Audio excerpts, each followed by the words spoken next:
ಇಲ್ಲಿ ನೋಡ್ರಿ ಮಲ್ಲಮ್ಮ ಹುಚ್ಚ ಗಂಡನ ಜೊತೆ ಒಳಗೆ ಜೀವನ ಕಳೀಲಿಕ್ಕತ್ಯ. ಒಂದು ಕಡೆಗಿಂದ ಗಂಡ ಹುಚ್ಚ, ಇನ್ನೊಂದು ಕಡೆಗಿಂದ ಅತ್ತಿ ಮಾವ ಅನ್ನತಕ್ಕಂಥವ್ರು ಏನದಾರಲ್ಲ, ಅತ್ತಿ ನೆಗಣಿದೇರು ನಾದಿಂದೇರು ಇಟ್ರು ಮಟ್ಟಿಗಿಂದ ಕಾಡ್ತಾರಲ್ಲ, ಭಾಳ ಕಾಡ್ತಾರ ಮಲ್ಲಮ್ಮಗ, ಭಾಳ ಕಾಡ್ತಾರ. ಯಾವಾಗಿಂದ ಮಲ್ಲಮ್ಮಳಿಗಿಂದ ಎಷ್ಟು ಕಷ್ಟ ಹತ್ತುಕೊಂಡ ಕೇಳಿದ್ರೆ ಬಹುಶಃ ಜೀವನದೊಳಗಿಂದ ಮಲ್ಲಮ್ಮಳಿಗಿಂದ ಬಂದಿರ್ತಕ್ಕಂಥ ಕಷ್ಟನ ಯಾವ ಹೆಣ್ಣಿಗೂ ಕೂಡ ಬಂದಿಲ್ಲ. ನಿತ್ಯನೂ ಕೂಡ ಒಂದು ದಿವಸನೂ ಅವಳಿಗೆ ಮಲ್ಲಮ್ಮ ತಗೊಂಡ ಕರೆದಿಲ್ಲ ಮನೆಯವ್ರು ಯಾರು. ಏ ಮಲ್ಲಿ ಏನ್ರಿ, ಮಲ್ಲಿ ಇಲ್ಲಾರ್ದಿನ ಮಾತೇ ಇಲ್ಲ. ಮನೆ ಎಲ್ಲ ಕೆಲಸಗಳನ್ನು ಕೂಡ ಮಲ್ಲಮ್ಮನೆ ಮಾಡಬೇಕು. ಎಟ್ರ ಮಟ್ಟಿಗೆ ಬೆಳಗಿನ ಜಾವದೊಳಗಂದ ಎದ್ದು ಕೊಟ್ಟಿಗೆ ಕಸ ಹೊಡೆದು ಎಲ್ಲ ದನಗಳ ಹೆಂಡಿ ಒಯ್ದು ತಿಪ್ಪಿಗೆಂದ ಹಾಕಿ ಸ್ವಚ್ಛಂದ ಕಸ ಹೊಡಿಬೇಕು, ಮನೆಯೆಲ್ಲ ಕಸ ಹೊಡಿಬೇಕು, ಸ್ನಾನ ಮಾಡಬೇಕು, ಲಿಂಗ ಪೂಜೆ ಅಂತಗಂದ ಮಾಡ್ಕೋಬೇಕು. ಅಷ್ಟೇ ಅಲ್ಲ, ಆ ಅಡುಗೆ ಮಾಡಿ ಅತ್ತಿ ಮಾವ ನೆಗಣಿದರು ನಾದಿಂದರಿಗೆ ಎಲ್ಲರಿಗೆ ಕೂಡ ಊಟ ಮಾಡಿಸ್ಬೇಕು. ಇದು ಎಲ್ಲವನ್ನು ಕೂಡ ಮಾಡೋದನ್ನು ನೋಡಿ ಯಾವ ನಾದಿಂದೇರು ನೆಗಣಿದೇರು ಏನು ಮಾಡ್ತಾರೆ, ಈಗ ಹಿಂಗಾದ್ರೆ ಅಂದ ಅತ್ತಿ ಪ್ರೀತಿ ಗಳಿಸ್ಕೊಂಡು ಬಿಟ್ಲು ಹತ್ತಿಕೊಂಡಂದ್ರ ಅತ್ತಿ ನಮಗೆ ಸೇರಂಗಿಲ್ಲ ಹತ್ತಿಕೊಂಡಂದು ಇವಳಿಗೆ ಬಡದು ಹೊಡೆದಂದ ದನಗಳನ್ನು ಕಾಯ್ಲಿಕ್ಕೆ ಹಚ್ತಾರ. ಮಲ್ಲಮ್ಮಳಿಗೆ ದನಗಳನ್ನು ಕಾಯ್ಲಿಕ್ಕೆ ಅನ್ನಿಸ್ತಾರೆ. ಆದ್ರೆ ಒಂದು ಏನು ಖುಷಿ ಪಡ್ತಾಳ ಮಲ್ಲಮ್ಮ ಹತ್ತುಕೊಂಡದ ಕೇಳಿದ್ರೆ, ಇವಳು ಏನು ದನಗಳನ್ನು ಮೈಸಕ್ಕೆಂದು ಹೋಗಿದ್ಲಲ್ಲ, ಆ ಜಾಗದೊಳಗ ಸುಮ್ಮ ಆ ಕಡೆ ಒಂದು 4 ಕಲ್ಲು ಈ ಕಡೆ 4 ಕಲ್ಲಿಟ್ಟು ಮ್ಯಾಲೊಂದು 2 ಕಲ್ಲು ಹಾಕಿ ಅದ್ರ ಒಳಗೆ ಯಾರೋ ಲಿಂಗ ಸ್ಥಾಪನ ಮಾಡಿದ್ರು. ನೋಡಿ ಮಲ್ಲಮ್ಮಗ ಮಲ್ಲಯ್ಯ ಅಂದ್ರೆ ಪಂಚಪ್ರಾಣ, ಕುಂತ್ರು ಮಲ್ಲಯ್ಯ ನಿಂತ್ರು ಮಲ್ಲಯ್ಯ. ಅವಳಿಗೆ ಯಾವುದು ಕೂಡ ಬೇಕಾಗಿಲ್ಲ, ಹಸಿವಿಲ್ಲ, ನೀರಡಿಕೆಗಿಲ್ಲ ಏನ್ರಿ, ಬರೀ ಮಲ್ಲಯ್ಯನ ಧ್ಯಾನ ಮಾಡ್ತಾ ಅವ್ರ ಮನೆ ಒಳಗಿಂದ ತಂದೆ ತಾಯಿನೂ ಕೂಡ ಮಲ್ಲಯ್ಯನ ಸ್ಮರಣೆ ಮಾಡ್ತಿದ್ರು. ಆ ಪರಮಾತ್ಮನ ಹೆಸರನ್ನೇ ಮಲ್ಲಮ್ಮಗೆ ಇಟ್ಟಿದ್ರು, ಮಲ್ಲಮ್ಮಗ. ಯಾವಾಗಿಂದ ದನಗಳನ್ನು ಕಾಯ್ತಾ ಒಂದು ದಿವಸ ಅಂದ ಆ ಲಿಂಗದ ಎದುರಿಗೆ ಕುತ್ಕೊಂಡು ಧ್ಯಾನ ಮಾಡ್ಕೋತ ಕುಂತಾಳ. ಸ್ವಲ್ಪ ಸಮಯ ಅಂತ ಹೆಚ್ಚಿಗೆ ಆಗ್ಯದ ದನಗಳನ್ನ ಮನೆಗೆ ತಗೊಂಬರಾಕ. ಸಾಯಂಕಾಲ ಯಾವಾಗಿಂದ ದನಗಳನ್ನು ಹೊಡ್ಕೊಂಡ ಸಾಯಂಕಾಲದ ಸ್ವಲ್ಪ ಒಂದು 10 ನಿಮಿಷ ಬೇಡ, ಒಂದು 20 ನಿಮಿಷದಿಂದ ಲೇಟ್ ಆಗಿರ್ಬೇಕು. ಧ್ಯಾನ ಮಾಡ್ಕೋತ ಕುಂತಾಳ ಅರಿವಿಲ್ಲಾರ್ದಂಗ.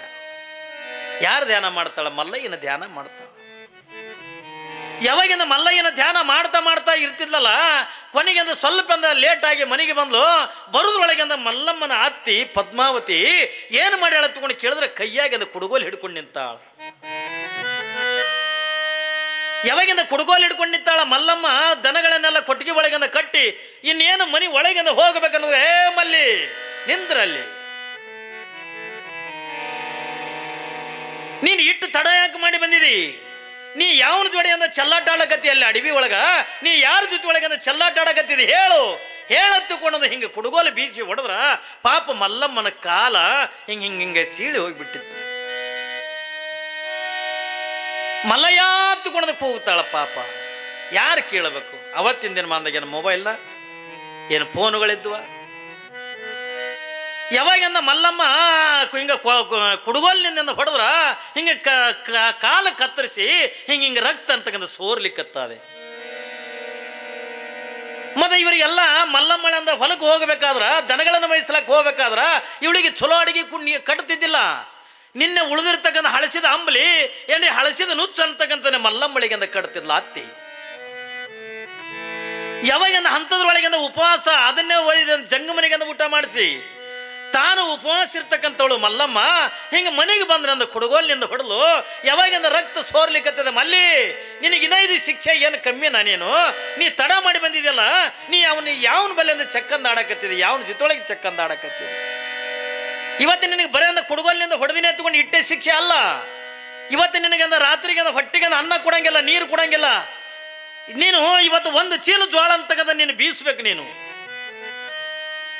1 ಚೀಲ ಜೋಳ ಬೀಸಿದೆ ಅಂತಂದ್ರೆ ಮಾತ್ರ ನಾಳೆಗೆ ಮುಂಜಾನೆ ನಿನಗೆ ಅನ್ನ ಕೊಡ್ತೀವಿ. ಒಂದು ವೇಳೆ ಬೀಸಲಿಲ್ಲ ತಗೊಂಡು ನಿನಗೆ ಅನ್ನ ಕೊಡಂಗಿಲ್ಲ, ನಾಳೆಗೂ ಕೂಡ ಅನ್ನ ಕೊಡಂಗಿಲ್ಲ. ಯಾವಾಗ ಮಲ್ಲಮ್ಮ ಅಂತಾಳ, ಇಲ್ರಿ ಅತ್ತಿ ನಾ ಬೀಸ್ತೀನಿ. ಯಾವಾಗಿಂದ ಇಲ್ರಿ ಅತ್ತಿ ನಾ ಬೀಸ್ತೀನಿ ತಗೊಂಡು ಮಾತು ಕೊಟ್ಲು ಮಲ್ಲಮ್ಮ. ಯಾವಾಗಿಂದ ಒಂದು ಕೋಣಿ ಒಂದು ರೂಮಿನೊಳಗಿಂದ ಮಲ್ಲಮ್ಮನ ಹಾಕಿ ಒಂದು ಬಿಸುಕಲ್, ಅವಾಗಿನೆಲ್ಲ ದೊಡ್ಡ ದೊಡ್ಡ ಬಿಸುಕಲ್ ಇರ್ತಿದ್ದು. ಆ ಬಿಸುಕಲ್ ಅಂತಕ್ಕಂಥ ಒಂದು ಕೋಣಿ ಒಳಗಿಂದ ಹಾಕಿ 1 ಚೀಲ ಜೋಳ ಇಟ್ಟು ಹೊರಗಿನ ಕೊಂಡಿ ಹಾಕೊಂಡು ಬಿಡ್ತಾರ. ಹತ್ತಿ ನಾದಿನಿ ನೆಗಣಿದೇರು ಯಾವಾಗಿಂದ ಹೊರಗಿನಿಂದ ಕೊಂಡಿ ಹಾಕೋತಾರೆ. ಪಾಪ ಮಲ್ಲಮ್ಮ ಹೊಟ್ಟೆ ಒಳಗಿಂದ ಅನ್ನ ಇಲ್ಲ ಏನ್ರಿ, ಹಗಲೆಲ್ಲ ದನಗಳನ್ನು ಮೇಯಿಸಿ ಬಂದಾಳೆ. ಹಿಂಗೆ ಬರ್ಬೇಕಾದ್ರ ಮನೆಗೆ ಬಂದರು ಕೂಡ ಹೊಟ್ಟಿಗೆ ಅನ್ನ ಇಲ್ಲ ನೀರಿಲ್ಲ, ಹಸಿವಿನಿಂದ ಬಳಲಿಕ್ಕತ್ತಾಳೆ.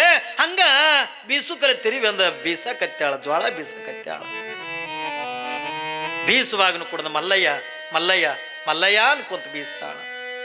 ಒಂದು ಕಡೆಗೆ ಅಂದ ಕಾಲಿಗೆ ಅಂದ ಹೊಡೆದಿರ್ತಕ್ಕಂಥ ರಕ್ತ ಸೋರ್ಲಿಕ್ಕತ್ತದೆ. ತನ್ನ ಸೀರೆ ಸೆರಗನ್ನು ತೆಗೆದು ಹರ್ಕೊಂಡು ತನ್ನ ಕಾಲಿಗೆ ಅಂದ ಕಟ್ಟಿಕೊಂಡು ಮಲ್ಲಮ್ಮ ಬೀಸಲಿಕ್ಕತ್ಯಾಳ. ಯಾವಾಗಂದ್ರೆ ಹಿಂಗೆಲ್ಲ ಬೀಸುವಂಥ ಪ್ರಸಂಗದೊಳಗೆ ಒಬ್ಬ ಹೆಣ್ಮಗಳು ಎಷ್ಟು ಬೀಸಕ್ಕೆ ಸಾಧ್ಯ ಅದ್ರಿ? ಎಷ್ಟು ಬೀಸಲಕ್ಕೆ ಸಾಧ್ಯ ಅದ ಹೇಳ್ರಿ ನೋಡೋಣ. ಭಾಳ ಒಂದು ಸೇರಿ ಬೀಸ್ಯಾಳು, 2 ಸೇರಿ ಬೀಸ್ಯಾಳು, ಭಾಳ ಗಟ್ಟಿನೇ ಅದಳ ಹತ್ತುಕೊಂಡಂದ್ರೆ ಒಂದು 4 ಸೇರಿ ಅಂದ ಬೀಸ್ಯಾಳು. ಆದ್ರೆ ಚೀಲಗಟ್ಲೆ ಜ್ವಾಳ ಒಬ್ಬ ಹೆಣ್ಮಗಳಂದ ಬೀಸಕ್ಕೆ ಸಾಧ್ಯ ಅದೇನ್ರಿ? ಬೀಸಕ್ಕೆ ಸಾಧ್ಯ ಇಲ್ಲ. ಯಾವಾಗಿಂದ ಹೊಟ್ಟೆಗಿಂದ ಅನ್ನ ಇಲ್ಲ, ಮಲ್ಲಮ್ಮ ಹಂಗ ಬೀಸಲಕತ್ತಾಳ. ಒಂದು 3-4 ಸೇರಿನ ಜ್ವಾಳ ಬೀಸಿರ್ಬೇಕು. ಯಾವಾಗಿಂದ ಹೊಟ್ಟೆಗಿಂದ ಅನ್ನ ಇಲ್ಲ, ಅದ್ರೊಳಗೆ ಇದು ಕಲ್ಲು ತಿರುಗಬೇಕಲ್ಲ, ಕಲ್ಲು ತಿರುಗೋದು ಅಟ್ಟೆ ಸರಳೇನ್ರಿ ಅವತ್ತಿನ ದಿನಮಾನದಾಗ? ಯಾವಾಗಿಂದ ಅಟ್ಟೆಲ್ಲ ಕಷ್ಟಪಟ್ಟು ಒಂದು 3-4 ಸೇರಿಂದ ಜ್ವಾಳ ಬೀಸಿರ್ಬೇಕು. ಮಲ್ಲಮ್ಮ ಚಕ್ರ ಬಂದು ಅಲ್ಲೇ ಹಿಟ್ಟಿನಾಗಿಂದ ಬಿದ್ದಳು. ಆಶ್ಚರ್ಯ ಹೇಳ್ತೀನಿ ನಿಮಗ. ಯಾವಾಗಿಂದ ಎಲ್ಲಿ ಬಿದ್ದಾಳಲ್ಲ ಅಲ್ಲೇ ನಿದ್ದೆತ್ತಿ ಬಿಟ್ಟದೆ.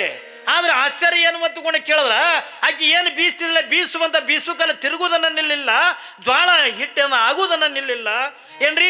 ಯಾವಾಗಿಂದ ಹೊತ್ತು ಹೊಂಡದ್ರೊಳಗಿಂದ ಒಂದು ಚೀಲ ಜ್ವಾಳ ಅಂತಕ್ಕಂಥ ಬೀಸಿತ್ತು. ಹಾಗಾದ್ರೆ ಇವಳು ಮಲ್ಕೊಂಡು ಬಳಕೆಯಿಂದ ಬಂದು ಬೀಸ್ತವ್ರು ಯಾರು ಹೊತ್ತುಕೊಂಡು ಕೇಳಿದ್ರೆ ಸಾಕ್ಷಾತ್ ಮಲ್ಲಯ್ಯನೇ ಅಲ್ಲಿ ಮಲ್ಲಮ್ಮಳಾಗಿ ಬಂದಿಂದ ಜ್ವಾಳ ಬೀಸಿ ಹೋಗ್ತಾನ ತಿಳ್ಕೊಂಡಂದ್ರ ಭಗವಂತ ನಮ್ಮದವ್ರಿಗೆ ಕೈ ಕೊಡ್ತಾನೇನ್ರಿ? ನಮ್ಮದವ್ರಿಗೆ ಅಂದ ಕೈ ಬಿಟ್ಟಾನೇನು? ಯಾಕೆ ಕುಂತ್ರು ಮಲ್ಲಮ್ಮ ಮಲ್ಲಯ್ಯ, ನಿಂತರು ಮಲ್ಲಯ್ಯ. ಒಂದು ಚೀಲ ಜ್ವಾಳ ಆಗಿ ನಿದ್ದೆತ್ತೆ ಅಂದ ಮಲ್ಕೊಂಡ್ರ ಒಂದು ಚೀಲ ಜ್ವಾಳ ಹಿಟ್ಟು ಯಾರು ಬೀಸ್ತಾರೆ ತಗೊಂಡು ಕೇಳಿದ್ರೆ ಸಾಕ್ಷಾತ್ ಮಲ್ಲಯ್ಯನೇ ಬಂದು ಬೀಸ್ತಾನೆ. ಯಾವಾಗಂದ ಬೆಳಿಗ್ಗೆ ಪದ್ಮಾವತಿ ಬಾಗಿಲು ತೆಗೆದು ನೋಡ್ತಾಳೆ, ಮಲ್ಲಮ್ಮ ಹಿಟ್ಟಿನಾಗಂದ ಮಕ್ಕೊಂಡಾಳೆ. ನೋಡ್ತಾರೆ ರಾಶಿ ರಾಶಿ ಅಂದ ಏನ್ರಿ ಹಿಟ್ಟು ಬಿದ್ದದ, ಈಕೇನು ಬೀಸ್ತಾಳ ಅನ್ನೋದು ಇನ್ನೊಂದು ಕಷ್ಟ ಕೊಡ್ಬೇಕು ಈಕೆಗೆ, ಇನ್ನೊಂದು ಈಕೆಗೆ ಅಂದ್ರೆ ತೊಂದರೆ ಕೊಡ್ಬೇಕನ್ನುವಂಥ ಭಾವನೆದೊಳಗನೆ ಯಾವಾಗಂದ ಆಕೆ ಭಾಳಾದ್ರೆ ಒಂದು 4-5 ಸೇರಿ ಬೀಸಿರ್ಬೇಕಂತಂದು ಯಾವಾಗಂದ ಕೊಂಡಿ ತೆಗೆದ ನೋಡ್ತಾಳ. ಒಂದು ಚೀಲ ಜ್ವಾಳ ಅಂತಕ್ಕಂಥ ಹಿಟ್ಟ ಹಿಂಗೆ ರಾಶಿ ರಾಶಿ ಬಿದ್ದದ ಹಿಟ್ಟಿನಾಗಂದ ಮಲ್ಲಮ್ಮ ಮಲ್ಕೊಂಡಾಳ. ನಾನು ಯಾಕೆ ಹೇಳಕತ್ತೀನಿ ಎತ್ಕೊಂಡು ಕೇಳಿದ್ರೆ ಭಕ್ತರ ಕಷ್ಟಗಳನ್ನು ಮಲ್ಲಯ್ಯ ಅರ್ಥ ಮಾಡ್ಕೋತಾನೆ. ಆ ಮಲ್ಲಯ್ಯನ ಮೇಲೆ ಆಟ ತಾಕತ್ತದೆ. ಅದಕ್ಕಾಗಿ ನೀವೆಲ್ಲ ಪ್ರತಿ ವರ್ಷನೂ ಕೂಡ ನೀವು 3 ದಿನದಿಂದ ಪಾದಯಾತ್ರೆ ಹೋಗ್ತೀರಿ, ಮಲ್ಲಯ್ಯನ ದರ್ಶನಕ್ಕೆಂದ ಹೋಗ್ತೀರಿ. ಬಹುಶಃ ಇದಕ್ಕಿಂತ ದೊಡ್ಡ ಕಾರ್ಯಕ್ರಮ ಮಾಡಿ ನೀವೆಲ್ಲ ಪಾದಯಾತ್ರೆ ಮಲ್ಲಯ್ಯನ ದರ್ಶನಕ್ಕೆಂದ ಹೋಗ್ತಿರಲ್ಲ ಉಗಾದಿಗೆ ಏನ್ರಿ? ಉಗಾದಿಗೆ ಅಂದ ಹೋಗ್ತಿರಲ್ಲ ಯಾಕೆ ಹತ್ತಿಕೊಂಡಂದ್ರ ಅವನಲ್ಲಿ ಅಟ್ಟು ತಾಕತ್ತದ. ಇವತ್ತಿಗೂ ಕೂಡ ನೀವೆಲ್ಲರೂ ಹೋಗಿ ಬಂದಿರಲ್ಲ. ನನಗೆ ಭಾಳ ಜನ ಹೇಳ್ತಾರೆ, ಅಪ್ಪವರು ನಾ ಮೊದಲು ಏನು ಇದ್ದಿದ್ದಿಲ್ರಿ, ಯಾವಾಗ ನಾನು ಮಲ್ಲಯ್ಯನ ಪಾದಯಾತ್ರೆಗೆ ಹೊಂಟೆ ಅವತ್ತಿಂದ ನನ್ನ ಮನೆಯಿಂದ ಏರ್ಕೊತ್ತೆ ಬಂದಿದ್ದು, ಹಂಗೆ ಏರ್ಕೊತ್ತೆ ಹೊಂಟದ್ರಿ ಅಪ್ಪವ್ರೆ, ನನ್ನ ಕಾಲಾಗ ತಾಕತ್ತಿರುತ್ತಾನೋ ಕೂಡ ನಾ ಮಲ್ಲಯ್ಯಗೆ ಪಾದಯಾತ್ರೆಗೆ ಹೋಗ್ತೀನಿ ಎತ್ತಿಕೊಂಡಂತಾರ ಏನ್ರಿ? ಮಲ್ಲಯ್ಯನ ಬಲ್ಲಿ ಅಟ್ಟು ಶಕ್ತಿ ಅಟ್ಟು ತಾಕತ್ತು. ಅದೇ ಮಲ್ಲಮ್ಮನೆ ಇದೇ ನಿಮ್ಮ ಶ್ರೀಶೈಲಂದ ಪಾದಯಾತ್ರೆಗೆ ಹೋಗ್ತಿರಲ್ಲ ಉಗಾದಿ ಟೈಮ್ದಾಗ ಮಲ್ಲಯ್ಯನ ಜಾತ್ರೆ ಅವತ್ತಿನ ದಿನಮಾನದಾಗ ಇದು 12ನೇ ಶತಮಾನದಾಗ ಇದು ನಡೆದಿರ್ತಕ್ಕಂಥ ಘಟನೆ. ಕಲ್ಪನೆ ಇರಲಿ ಮಗ, ನೀವೆಲ್ಲರೂ ಕೂಡ ಪಾದಯಾತ್ರೆಗೆ ಹೋಗ್ತಿರಲ್ಲ, ಯಾವ ಕಂಬಿ ಹೊತ್ಕೊಂಡು ಜಂಗಮರೆಲ್ಲ ಅಲ್ಲಿ ಯಾರ ಊರಾಗ ಅದೇನು ಮಲ್ಲಮ್ಮನ ಊರೇನಿತ್ತಲ್ಲ ಆ ಊರ ಮೇಲೆ ಹಾಯ್ದು ಈಕೆ ಮುಂಜಾನೆ ಏನು ಮಾಡ್ಯಾಳ, ಹೆಂಡಿ ತೊಗೊಂಡು ಕಸ ಬುಟ್ಟಿ ತೊಗೊಂಡು ತಿಪ್ಪಿಗೆ ಅಂದು ಚೆಲ್ಲಕ್ಕೆ ಕತ್ಕೊಂಡು ಬಂದಾಳ. ತಿಪ್ಪಿಗೆ ಚೆಲ್ಲದ್ರೈತೆ ತಗೊಂಡು ಬಂದಾಳ ಪಾಪ ಮಲ್ಲಮ್ಮ.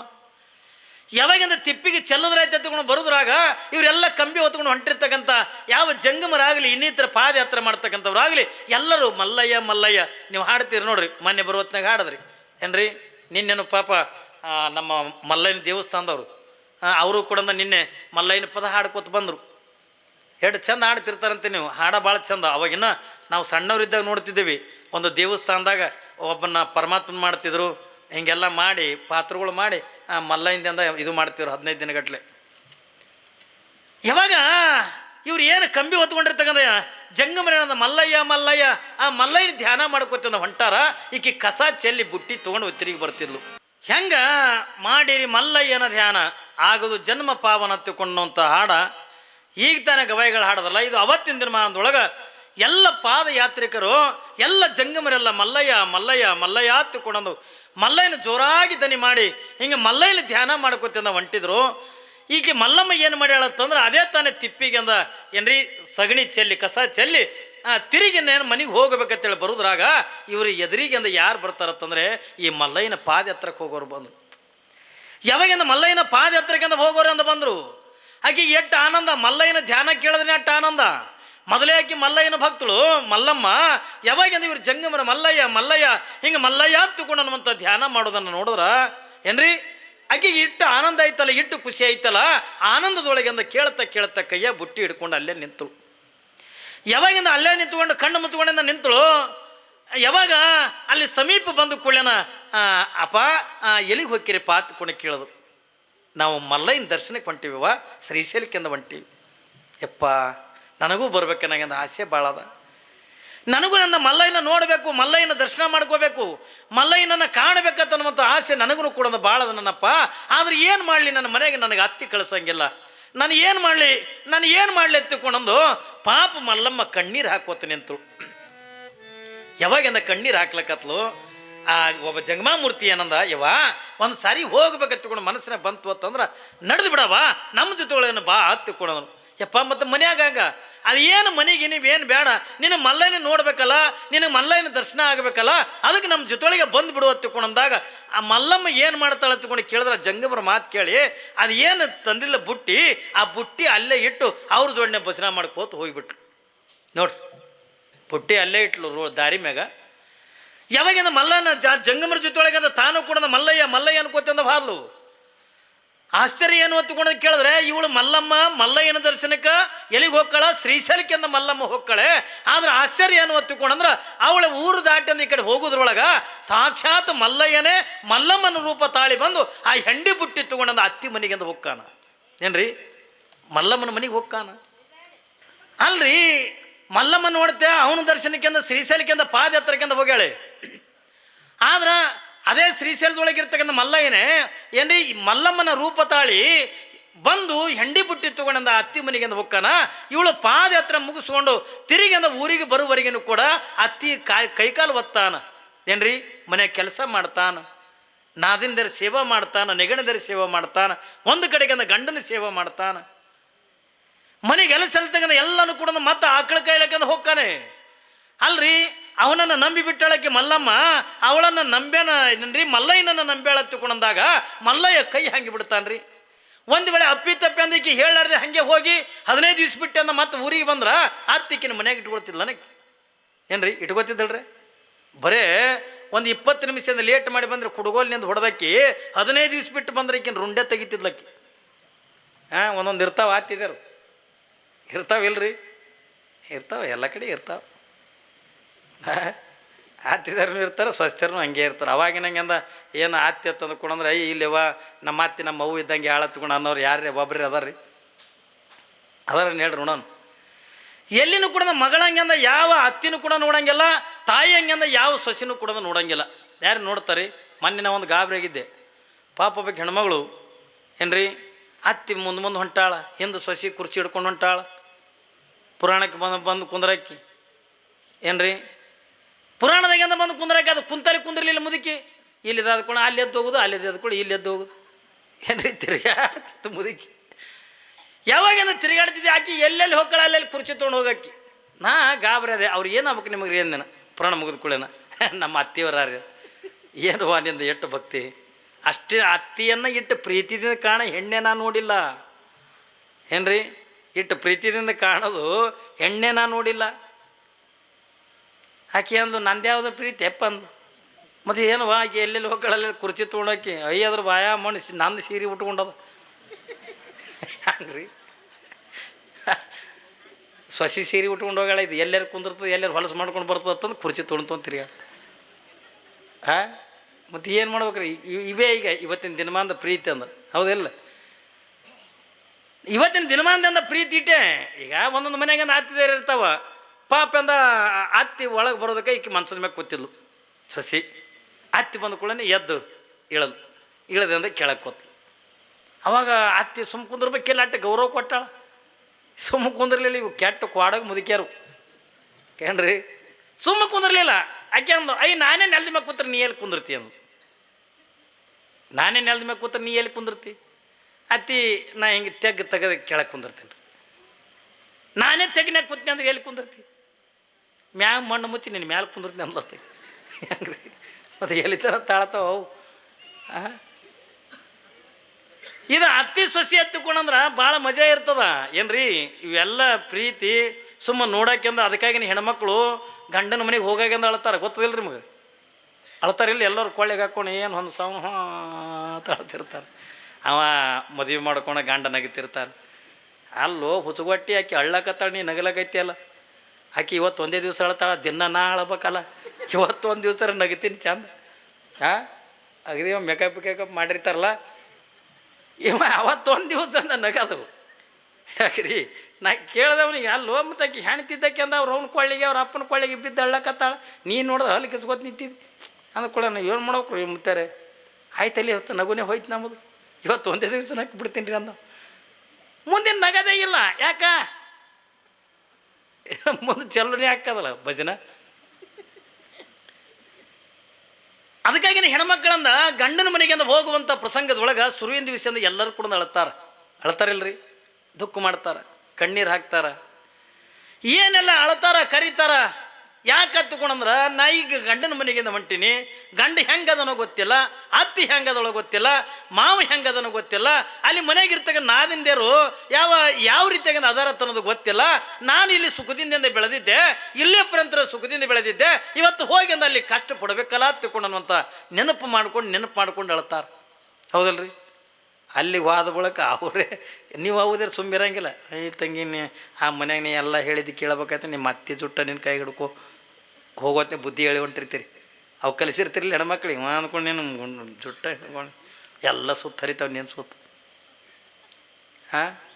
ಸೇವೆ ಮಾಡೋದು ಕಲ್ಸಂಗಿಲ್ಲ. ಅತ್ತಿ ಸೇವೆ ಮಾಡು, ಮಾವನ ಸೇವೆ ಮಾಡು, ಹಿಂಗೆ ಕಲ್ಸಂಗಿಲ್ಲ ನಾವು. ಹೋದ ಕೂಡ ಅತ್ತಿ ಜುಟ್ಟ ನಿನ್ನ ಕೈ ಹಿಡ್ಕೊಂಡು ಕೀಲಿನ ಕೈಯಾಗ ಬತ್ತು ಈಸು ತಿರುಗ್ತಾವ ನಾವು. ಎಲ್ಲಿದ್ರು ಕೂಡ ಅತ್ತಿ ಸೊಸೆಯನ್ನು ಪ್ರೀತಿಯಿಂದ ಕಾಣ್ತಾಳತ್ತನ್ನೋದು ನಾವು ಎಲ್ಲಿನೂ ಕೂಡ ಕೇಳಿಲ್ಲ. ಸೊಸಿ ಅತ್ತಿಯನ್ನು ತಾಯಿ ರೂಪದೊಳಗೆ ನೋಡ್ತಾಳತ್ತನ್ನೋದು ನಾವು ಎಲ್ಲಿನೂ ಕೂಡ ಕೇಳಿಲ್ಲ. ಅದರ ಇವತ್ತಿನ ದಿನಮಾನದಾಗ ಹೆಚ್ಚ. ಯಾಕ್ರಿ ಎಷ್ಟೋ ಮಂದಿ ಹೆಣ್ಮಕ್ಳು ಬೇಡ್ಕೊಳಕತ್ತಾರೆ, ಈಗ ನಾ ಲಗ್ನ ಮಾಡ್ಕೊಂಡು ಹೋಗೋ ಮನ್ಯಾಗ ಅತ್ತಿ ಇರಬಾರ್ದು, ಮಾವ ಇರಬಾರ್ದು, ಮೈದಿಂದೇರು ಇರಬಾರ್ದು, ಎಲ್ಲ ಒಂದೇ ಪರದೇಶ ಇದ್ದಂಗೆ ಇರ್ಬೇಕು ಏನ್ರಿ. ಯಾಕೆ ಬೇಡ್ಕೋತೀವಿ ಅಂದ್ರೆ ಇವೆಲ್ಲ ಕಷ್ಟಗಳು ನೋಡ್ರಿ. ಮಲ್ಲಮ್ಮಳಿಗೆ ಏನ್ರಿ ಇಷ್ಟೆಲ್ಲ ಕಷ್ಟಗಳು ಬಂದ್ರು ತಾನು ಹೋಗ್ಕೊಳ್ಳೋ ಶ್ರೀಶೈಲಕ್ಕೆ. ಆದ್ರೆ ಶ್ರೀಶೈಲದೊಳಗಿರ್ತಕ್ಕಂಥ ಸಾಕ್ಷಾತ್ ಮಲ್ಲಯ್ಯನೇ ಅವಳ ರೂಪ ಅಂತಕ್ಕಂಥ ತಾಳಿ ಬಂದು ಇಲ್ಲಿ ಅತ್ತಿ ಸೇವೆ ಮಾಡ್ತಾನೆ ತಿಳ್ಕೊಂಡ್ರೆ ಭಗವಂತನನ್ನು ನಂಬುದ್ರೆ ನಮಗೆ ಯಾವತ್ತೂ ಕೈ ಬಿಡಂಗಿಲ್ಲ ತರೋದು ಗೊತ್ತಿರ್ತದೆ.